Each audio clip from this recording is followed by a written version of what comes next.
It's a privilege to introduce the moderator and set up the next section. As we mentioned in the session we did on the research findings, talent models are absolutely critical. That is the complexity. It's not infrastructure, it's not really risk management, it's all about the people. Louisiana has been doing some innovative things, pulling together educational institutions, corporations, etc. We're getting a chance to learn more about that and how it's working. I'm privileged to introduce Lynn, who is head of the Fast Start program for the Louisiana Economic Development Group. Jeff helped start that program previous to move to Louisiana 7 years ago. He was in Georgia doing some similar things and is well qualified to help us get the story out of what Louisiana's been doing on talent. Jeff?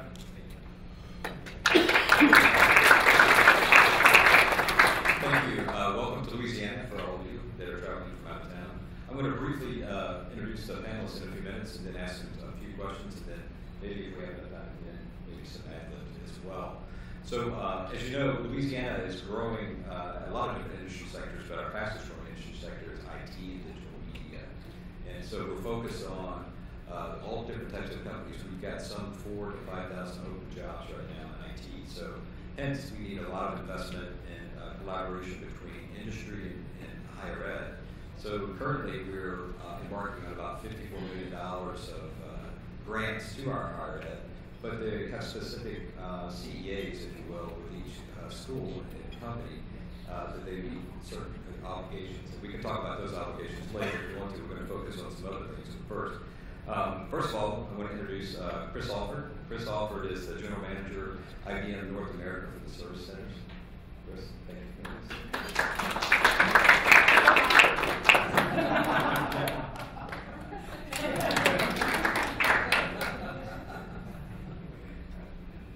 The only rose in the board, right? So, Dr. Henry Chu is Executive Director of Informatics Research Institute, also a professor at Lafayette University. And Dr. Steve Johnson, Dean, College of Science, University of New Orleans. Dr. Rick Koubek, Dean of College of Engineering, LSU in Baton Rouge. And Arvinder Singh as President and CEO of Enquero. Thank you both. So we're going to start off with just a quick question with Chris. Chris has actually announced 2 service centers here. One recently in Monroe, the other one is in Baton Rouge. And so with a whole host of different incentives that the state of Louisiana has offered to you, I really want to focus on just the main incentive that we've all offered to you through higher ed. So if you don't mind, if you could just focus on and let us know how the higher ed incentive is unique to IBM, and then also just how did IBM embrace that opportunity, please? Sure. So, while IBM does a lot of things with universities in North America, what we did with LSU, I think, was truly one of a kind. Back in 2013, IBM entered into a partnership with the state of Louisiana, and we committed to growing an innovation center in Baton Rouge to 800 people. And we're currently close to 300 people today, and just in a brand new building as of May the 1st. As a part of that agreement, the state also earmarked $14 million to go to the universities to help increase the computer science enrollment and graduation. And LSU was selected as the premier university to start the program. So IBM and LSU worked very closely together. This was much more than an advisory board. It was a very intensive, collaborative process that focused on enhancing the computer science curriculum. This spanned over several months, included the LSU faculty. We brought experts from around the world in IBM to work with the faculty in the areas of big data, cloud computing, and smarter commerce. And so what the students get out of this is a curriculum that has leading edge technology, real-time understanding of the technology and how it's applied to the industry. And then as students graduating, they are very marketable, not only to IBM, but to other IT technology companies, in the US. And so it was really the intensity and the great partnership in working towards that common goal that I think makes this really unique. Thank you, Chris. Dean Koubek, I'm going to shift the question in your way, please, if you don't mind. So, with this opportunity to work with IBM and receive the grant, how did you prepare your team, which we know is not the easiest thing in the world in higher ed? How did you prepare your team to work with IBM's experts? So as you can imagine, the announcement of IBM coming to Louisiana was kind of a quiet process until the governor and IBM actually announced that. So I remember going back after the announcement into the faculty meeting with the computer science faculty, and they said, "What did you commit us for?" So then that's actually how it started, right? You would like to think that we had careful conversations with the faculty and the like, and that was not the case. I mean, it was announced, and we walked in and said, well, here we are. So the first thing that we had to deal with, address, was the initial fears and concerns. To be frank with you, the first question was, is Blue going to tell us how to run our curriculum? That's the first thing that the faculty will probably respond to when we start talking to industry partners. And very quickly, they had an opportunity to meet with Chris and some of the other IBM people to understand that's not the case. What is the case is that they share the same value of giving our students a premier undergraduate experience that our faculty did. So the way we addressed the concerns is that we said the point of the matter here is that we need to do our very best to graduate top students in computer science. It's very gracious of IBM and LED to provide resources to do that. We expect them to be the primary beneficiaries. But at the end of the day, we are here, we're paid by tuition dollars, and that's who we serve. So we framed it in that sort of put that part aside. And then you kind of got to, and the second piece, as I said, is we kept the focus on what this was all about. It's for the students, right? I mean, it's for the students and it's for the students. And we just kept bringing that back, and to be, and again, IBM shared that core value with us, so that worked. And then the third part, it sounds a little bit Machiavellian, but there is the what's in it for me deal, right? I mean, and that's where LED comes in. Thank you very much, Jeff. We were able to commit to growing the faculty in computer science in a significant manner to double the number of faculty over the next 3 to 5 years, and a lot of that growth is going to come from the investment that the state has made in the College of Engineering at LSU. Thank you, Rick. So I'm going to shift over to Dr. Chu, if you don't mind. So, Dr. Chu, you received a grant similar to what we did for IBM, but you're in a community that has a lot of different companies growing in. So if you could just share with the audience what your plans are with the higher ed grant for ULL and some of the concentrations that you focus on with some of your degree programs, please. Well, again, I echo Koubek's thanks to LED. We get a lot of resources to grow our School of Computing Informatics. The grant will enable us to increase significantly the number of graduates in computer science and related areas. As you said, we have 3 different companies in the area, CGI, Enquero, and Proficient. And so we actually look at not just computer science, but a range of different concentrations. So most of the resources are invested in the expansion of the School of Computing Informatics. The School of Computing Informatics has 6 degree programs. 2 of them in bachelor's levels is in computer science and informatics. Computer science is a traditional computer science program, and informatics is a much more technically oriented, you can think of it as MIS moved into the science and engineering realm. And we started that about 3 years ago. And it works well for us to help support a range of different companies. With our partnership with Enquero, for instance, our business intelligence concentration in informatics has become very, very popular. And we also incorporate a lot of their input into beefing up the curriculum. We work with CGI in computer science, and CGI is also very interested in our informatics program. And so we are looking at tripling the number of graduates within 6 years, which is very, very aggressive. But with the resources, I think we can achieve that. Thank you. So, Arvinder, if you don't mind, I'm going to ask you the next question. So, with Enquero, the excitement that you're bringing to Lafayette, if you could kind of highlight a few things that you're doing since your recent announcement. What are your plans on utilizing ULL as with the higher ed? And then also, if you could just touch on what you're doing with the LED Fast Start program for recruitment and training. Thank you. Sure, Ren. when we came to Louisiana and did a full circle trip of the entire state, being a sales guy by profession, I was trying to sell our company to them because we were very small and starting. And fortunately for us was we got sold on the state. Leaving the light note aside, on a serious note, for a smaller company like ours, which is unlike some of the esteemed companies and other panel members, we wanted to see that where is the nimbleness? Are they able to understand the relevancy of a smaller company who's going to ramp up over a period of time, can produce, as rightly being identified by Everest and others in their research? Is that a possibility at a first place? And we were so excited to know that it came at both levels. Tactically, we were able to ramp up our programs and our teams with the help of the fast start, the accumulation which they have, the concentration and the effectiveness they have to fast start and bootstrap, the entire process is amazing. But at a very strategic level, the collaboration with the UL, with Dr. Ramesh Kaluru and Henry, here, what we are doing is that we are implanting programs in their curriculum, as well as we are doing programs which are very specific to our needs. For example, we are bringing certain industry technology firms whose software we will be leveraging for our services and embedding those programs with them, which are beneficial to not only the students, but also eventually to us, being the service providers. So this is a great start. Thank you very much. Our host from GE Capital had to cancel at the last minute, had to go to Connecticut for a board meeting.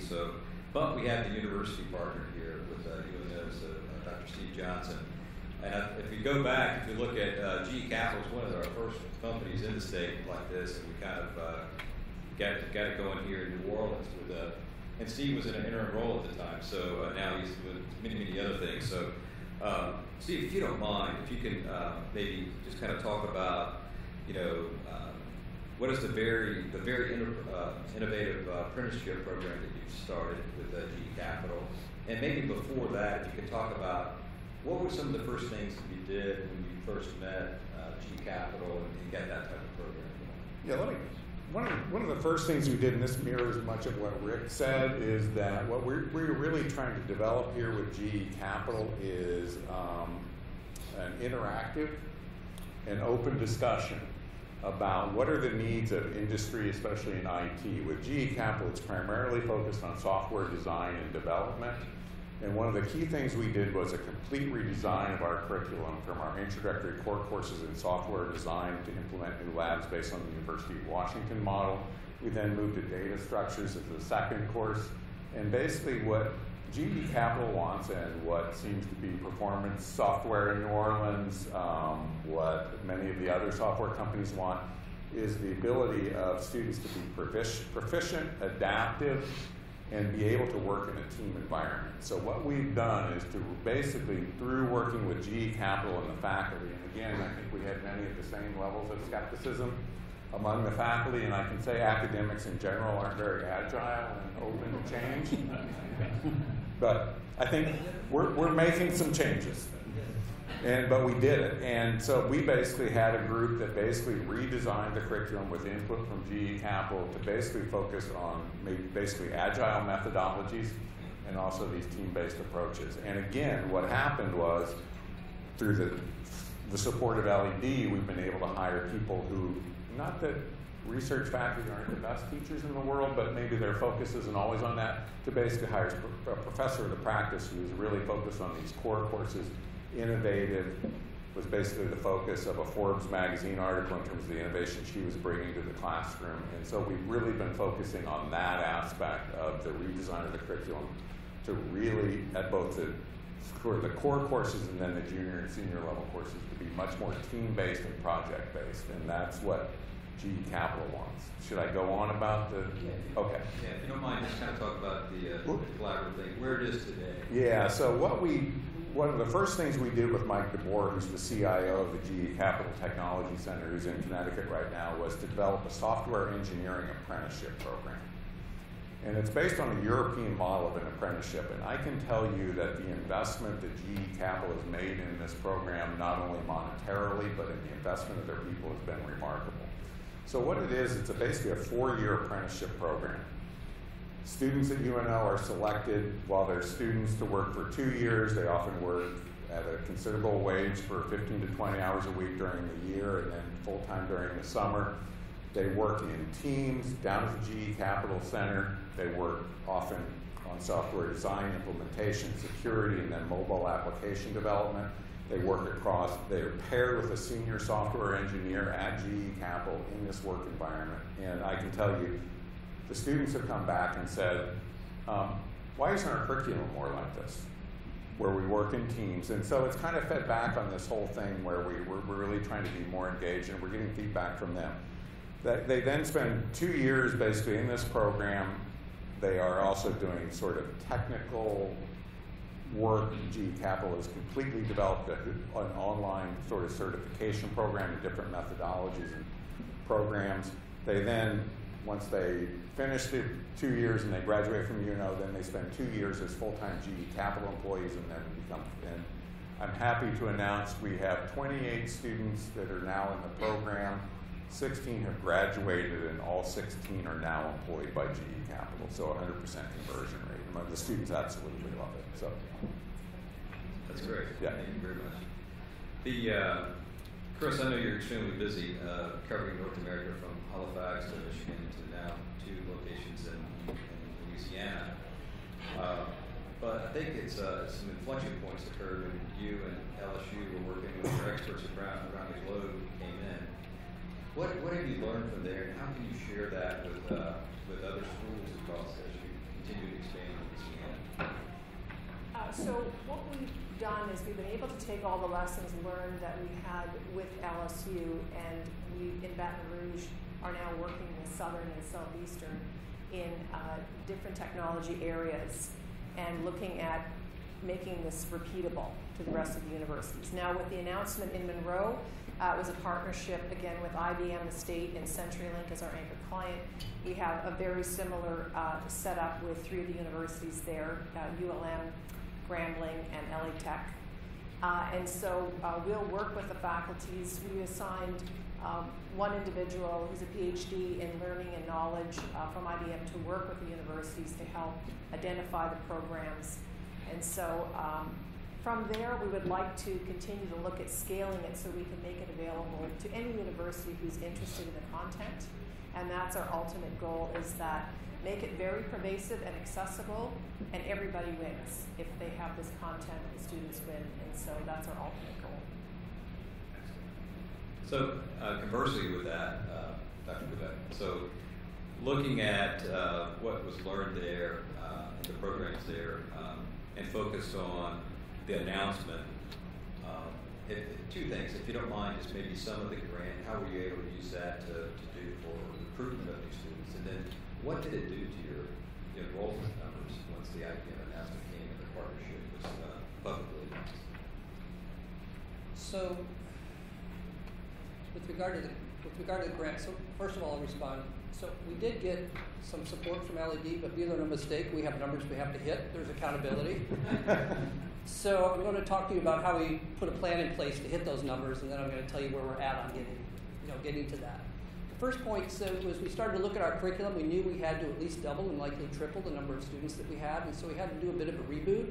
And there was an aha moment in the good discussions we were having with IBM, and it was actually came from Chris Alford. I give her credit for this all the time. We were trying to think of how we're going to interest more people in writing code, and she's pointed out that we're not writing code, we're changing the world. This profession is about improving healthcare. This profession is about improving safety. This profession is about improving the environment. And that was a big light switch that went on for us at LSU on how we were going to tell the story about why you should pursue computer science as a profession. And so the first thing that we did is kind of reboot the way we think and present the story of being a computer science major.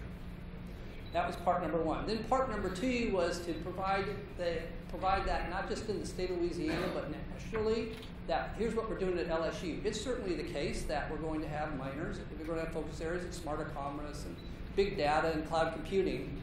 But if you come to LSU, and we have IBM here, we're about helping you have an impact. It's all about having an impact. So we framed our messaging in that way, and if you looked at the material that we had, you're going to see that there's not as much about writing code as about what impact you can have nationally. I mean, of course, it did the things like doing the videos and the like with, with LED, and they're great help on that. So part 2 is getting some high quality recruiting material together. And then part 3 was actually building a true partnership with LED and IBM, so that whenever we collaborated with them, we were helping the students to retain. I'm going to go into that in a minute. But I want to talk about the numbers for now. So I started, if you take 2012 as the point and then look at 2014, the number of applications are up 42%. But that's not the good story. So the number of applications are up 42%, but the number of freshmen and the number of students are up 85%. So what an interesting question. How can that be when the number of students are up twice the number of applications? And the answer is a lot of students that were floating around in the College of Engineering decided, that's for me too. So what it tells us is that the partnership that we had with IBM, the fact that they were always there with us, actually other people were looking over the shoulder. If you're a petroleum or a mechanical engineering student and you're looking and seeing IBM here, they're having a pizza party and they're talking about all the fun stuff they're doing in computer science, it just naturally gravitated, over to them. So with regard to the resources that we had, really we revisioned how we cast the story of being a computer scientist. Then we presented it in a manner that would be appealing to the students that we were after. We do have a strong commitment to increase the number of women that we have, so we have an incentive on that. Number 3, we included that partnership with IBM. And then number 4, and I'll just end with this, is that we wanted to build a community of computer science at LSU that we never had before. So as part of the funding, we actually have a person on staff that's a coordinator to do nothing more than be sure that these students know that they are special. We have 11 or 12, we have 12 different majors at LSU College of Engineering, but if you're in computer science, you're special. You have IBM here, we have people working with you, the female computer science students, I think Chris knows this, just started a Women in Computer Science program, club within LSU. So there's a lot of things happening to build that, community. And again, it comes from the generosity of the time that our IBM partners are putting into it and the resources to make that a reality through LED. You said it perfectly. So I'm going to shift over to Arvinder, if you don't mind. So as you mentioned, you shopped around a lot of different locations to find the next location to start.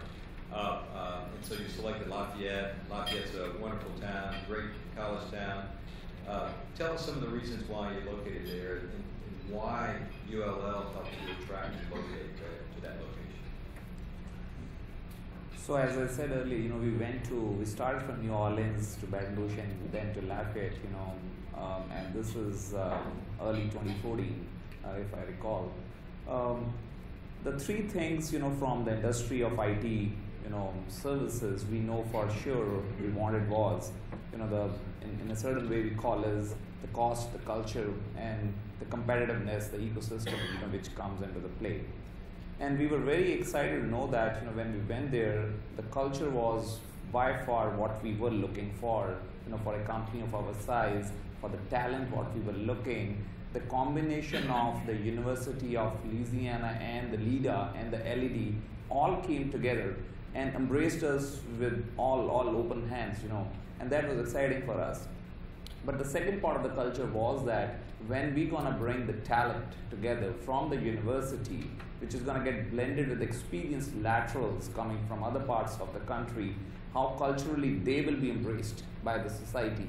And that feeling of community was very, very important for them to be sticking for a very longer duration, because otherwise we'll have the normal challenges of quality and attrition and so on and so forth. So we focused on that aspect, in our picking the location. The third was that, which was very important, is that everything is good, but if your cost is not the best, right, you cannot then provide services to your end client. So then what we saw was that the cost of living in a town like this, which has the right talent, which has the right community and the culture, how the cost blends with it, and to make a model which is much more appealing for us, to be delivering to our clients. And these 3 things came together. Lafayette was the choice for us, and I think the same day we were visiting the place, we announced the partnership with the LIDA, UL, and the LED together, and we were excited to be part of Lafayette. Thank you very much. So I'm going to shift over to Dr. Chu, if you don't mind. If you could give us the impact that all of these IT companies come to Lafayette. The grant is coming from LED. Just excited about it. What is this doing to your IT department there? If you could give us some ideas of what's going on. It generated a lot of excitement.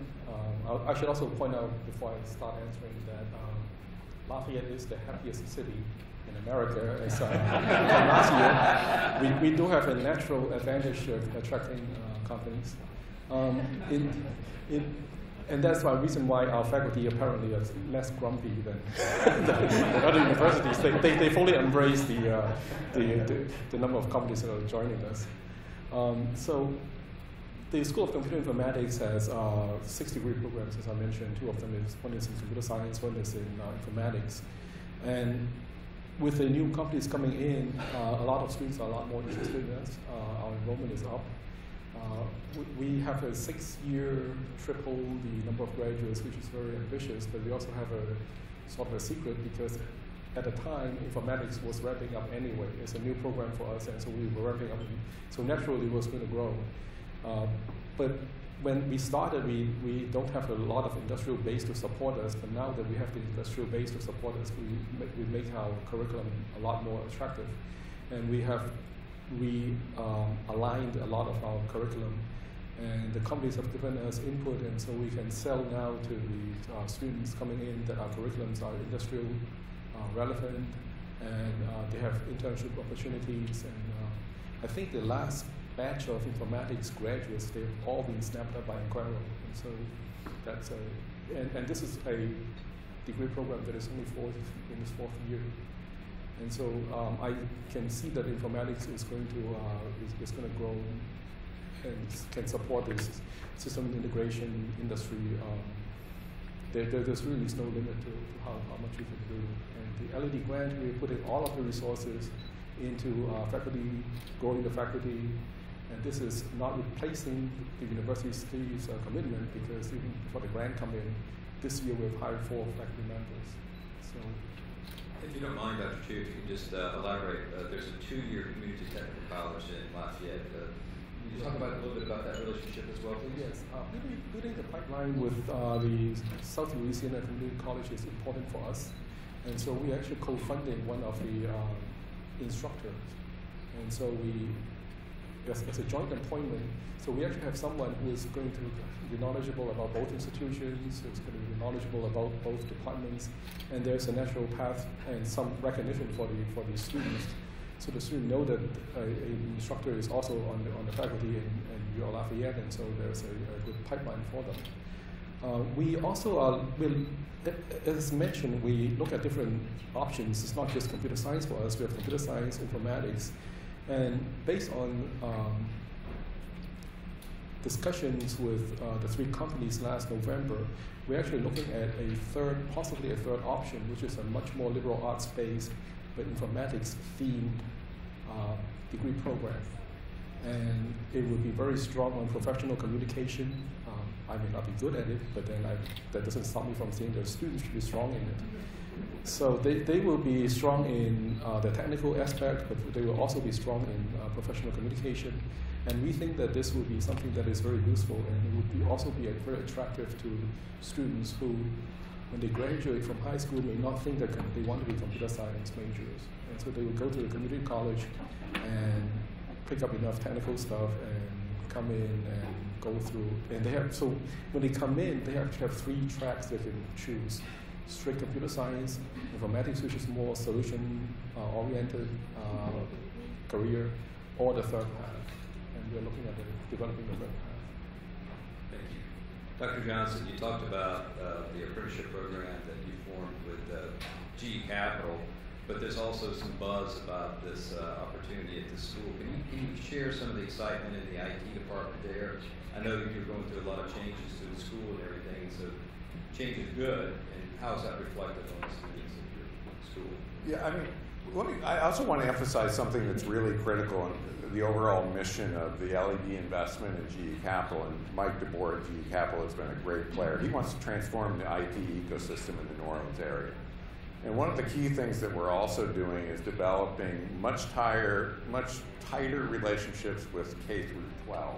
And one of the things we have hired an industry liaison with the LED funds, who works with industry, but also is an important person in sort of middle school and high school outreach, and also trying to develop the pipeline, right? And increasing the interest in computer science in all of its myriad ways at a much lower level, and trying to develop that ecosystem in New Orleans so we can really develop that pipeline. And part of what's happened is many of the, we call them sweepers, many of the GE Capital kids are required to do high school outreach, education, and that sort of thing. And so they're doing hackathons, they're doing summer camps, they're working with, we paired up with 10 high schools in the New Orleans area to develop basically coding camps and these sorts of things. So what's really happened is this kind of buzz that, you know, they realize they can actually make money in this internship, and how shall I say, rather considerable amount of money each year, but they also are getting this great experience, but they're also getting to work with the community from which they came and kind of develop, you know, this sort of lasting impact on the people around them. And again, like Rick said and everybody else said, one of the key things is that we really have to increase the representation of both women and underrepresented groups in computer science, and that's one of the focus of our program too. Thank you very much. Yeah, I know I met a couple of people here first, Marco up front, that goes to the hackathons and participates in that when you started with this company too. So thanks for all you're doing there as well. So any other spin-offs there with Rick, if you don't mind, I ask on you, you know, you and I talked about this about a year ago about your involvement now going out of state with high school recruitment, and if you can talk about the structure of that, how is that going, and then maybe any additional plans or changes to that as well to feed your pipeline. Sure. So actually, it's a timely question. So I just checked our numbers for the fall of 2015. You know the numbers that are admitted, and 36.5% of the people that are admitted to LSU's College of Engineering and Computer Science from out of state. I expect that from a state institution, but we're tracking that to see what the success is by getting the message out that, you know, that if you want to, and again, I keep going back to it, right? If you want to do something that will change the world, and you want to do it, and you're interested in computer science, you need to be at LSU. And that's what we tell our friends in Texas and Arkansas, Illinois, Virginia. I can go down, you know, I can go down the list. I mean, make no mistake, most of them are from Texas, but having said that. So we made a big initiative on, in Louisiana, you can't not notice that IBM is in Baton Rouge, and I can get, that's a story that I can tell. But again, what we want to do is to partner that with why LSU. I keep going back to it. This is a place to be to change the world, and we have the people here that are going to help you do it. Now, part of our marketing theme, if you will, is to leverage that partnership just like my colleagues here. If you go to our website, you're going and look at our YouTube videos, there's a whole series of videos about how students can prepare for job interviews. It's all DEMA. If you don't know who DEMA is the representative from IBM. So you came over to us and spent hours, doing these videos for us, for our students. And you can't help not see that DEMA's got a little IBM, little IBM pen. If you watch our recruiting videos, and Jeff's group made them, so they're excellent. They're quite excellent. You'll see them walking through a corridor, and there's IBM on the, IBM on the background. And so to be honest with you, for LSU, we're leveraging the IBM relationship out of state, because it's a pretty big flag you can raise. But that's to get their eyes on us. But once they get their eyes on us, we have we have what we're about. So Chris, with IBM's two announcements, you're probably the most involved with our higher ed across the state. With LSU, of course, with Southeastern down in Hammond, with Southern in Baton Rouge, now with Monroe, with the three colleges up there, from Grambling to Lafayette to ULM. What are the things that you're seeing here that you've not seen in other locations across the state? I know you just joined IBM, you're just a grad from college, but your experience you had recently. So if you could share any ideas with, share the audience with some of the great things you're seeing in Louisiana. I think the biggest thing is the cooperation and partnership. People really want to bring their children back home. And there is such one of the reasons we selected Louisiana was because there was such a strong tie to the community. So we want employees to live and work in their home location, do exciting things, and be loyal to our company as a result of that. It's one of the reasons we selected in Canada, Halifax, Nova Scotia. Chris McIntosh, our leader, is here with us today. Again, very strong sense of community and wanting this to be successful.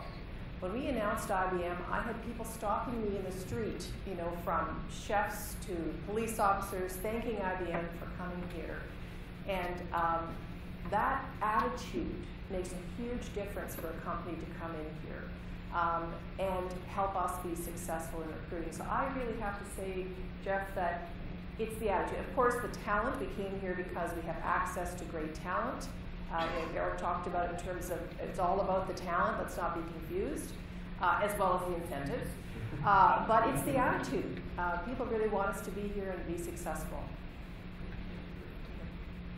So if you don't mind, what I'm going to do is just kind of have, we're closing out this event, so I'll start with Arvinder. If you don't mind, just kind of go through any words of wisdom you want to share that we haven't covered, any questions, I'd appreciate it. Maybe we have a minute and a half each, if you don't mind. Yeah. So, we spend a significant time, used to spend my last decade in Bay Area and built several relationships with some of the leading companies which are coming into the social, the mobile, the cloud, and analytics space. And then we keep talking to them about that we are now going to have pretty much our headquarters in Louisiana, and many of them did not believe so that you will ever do that. We eventually did that. We have told them that we are not only doing it, we are executing things out of here, and the collaboration, as everybody said, has been one of the pivotal factors, in getting this done, because the academia and the industry all have to come together to be successful. And one of the programs we are doing jointly is that to stretch ourselves to bring that kind of technologies here, do some summer programs, with the Fast Start, the LED and UL, to bring those students to learn some of these technologies, and what I call is applied academia. In a certain way, you have to be ready for jobs. Education is very critical. We all went through that, but we all learn on the job as well. How can we make a certain steps towards doing those kind of things is something which is very unique, innovative, and we are very excited to make some of the students ready for us, in the summer programs. So real short. So I've been in higher education for a pretty long time now, and out of all the things that I've done, this project with IBM has been the most satisfying that I've had, the most exciting activity that I've had as a dean and department head. And I can think about why is that the case, with all the pain that I've had, and it's because of the partnership that had to go through. To get there, yeah, there was a little struggles. But it was because we knew the end goal, we didn't know how we were going to get there. As Chris said, they brought people in and but because we were working on it together as a partnership and we both had the same goals in mind, and that was explicit from the get-go, it was really, I think that's what made it possible. I was very fortunate to work with a company like IBM that said, look, I get it. We know we aren't going to tell you how to do it, but we are offering our expertise to help you get to where you want to go. And when the faculty accepted that, it was a downhill sled. So thank you, Chris. I would just say academic silos need to be blown down. And I think the collaboration between industry and academia is one of the most critical things, and I think one of the most important things is that students are demanding that they have active learning, they have engaged experiences, and it's just not about the classroom anymore. And this is what is driving the change. And I think Louisiana has a lot of cooperation among universities and as a team. So I agree with both of my colleagues. What they said, I think it's opened up a lot of opportunities for our students, and the collaborations with CGI, with Enquero, with Proficient, with other companies have been very, very good for us. I would say this is not a destination, it's a journey. And in that spirit, in terms of what we're doing next with LSU, LSU has been selected one of the 10 universities in the United States that will offer the Watson Cognitive Computing course. If you may know Watson, it was on the Jeopardy TV show and won. It's a thinking computer. It learns as it goes. It understands natural language. And in spirit of changing the world, we have worked with Miami-Dade County as a pilot and reduced crime through Watson's analytics, its power of analyzing big data, have reduced crime in Miami-Dade by 73%. Whoa. That's as a result of looking at 911 data, police officer reports, a multitude of data that we couldn't necessarily pull together, but Watson can. So yes, we can make a difference, and we're offering that to the students. And how great is that for them? So obviously, we've got a lot of things going on in Louisiana. We've got 10 universities, higher ed, that are receiving grants and working with IT companies across the state. Obviously, we couldn't draw them all, so thank you all very much for all your great comments and ideas. Thank you all so much for the collaborative efforts. It certainly wasn't us; it was you working together to make things better for the state of Louisiana. And we appreciate it. We look forward to more opportunities like this as well. We're not done yet, but so maybe open up for any questions or anything. Okay. Martha?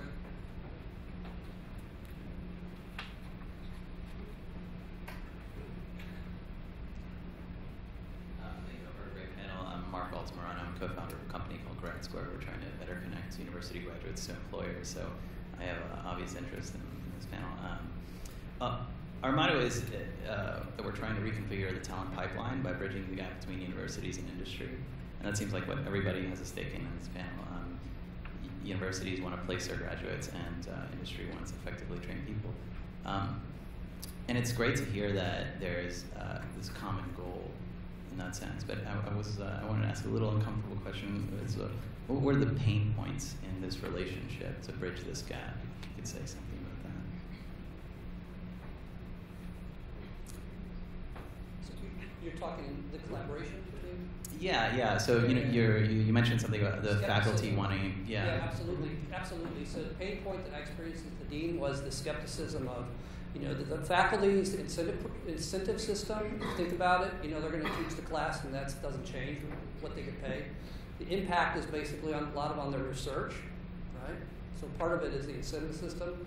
Then the second part is that we have the faculty come to terms with the fact that at the end of the day, the universities need to be evaluated not just on the research productivity, but the quality of the graduates and where they're placed.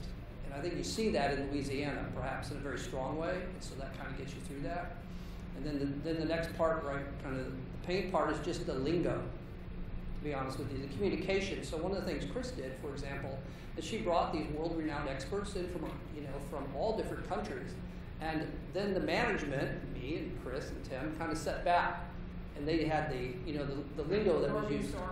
Absolutely. So the communication modes and the terms that we use and the like ended up syncing up. So we had to overcome that.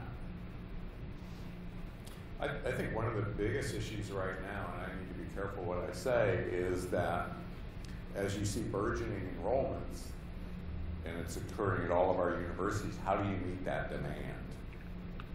And that then creates some tension in terms of faculty workloads and things like that. So again, at UNO, we've seen a 100% increase in graduate student enrollment and about 35% in undergraduate computer science enrollment. And that creates, I'll just say, some issues. What time frame was that?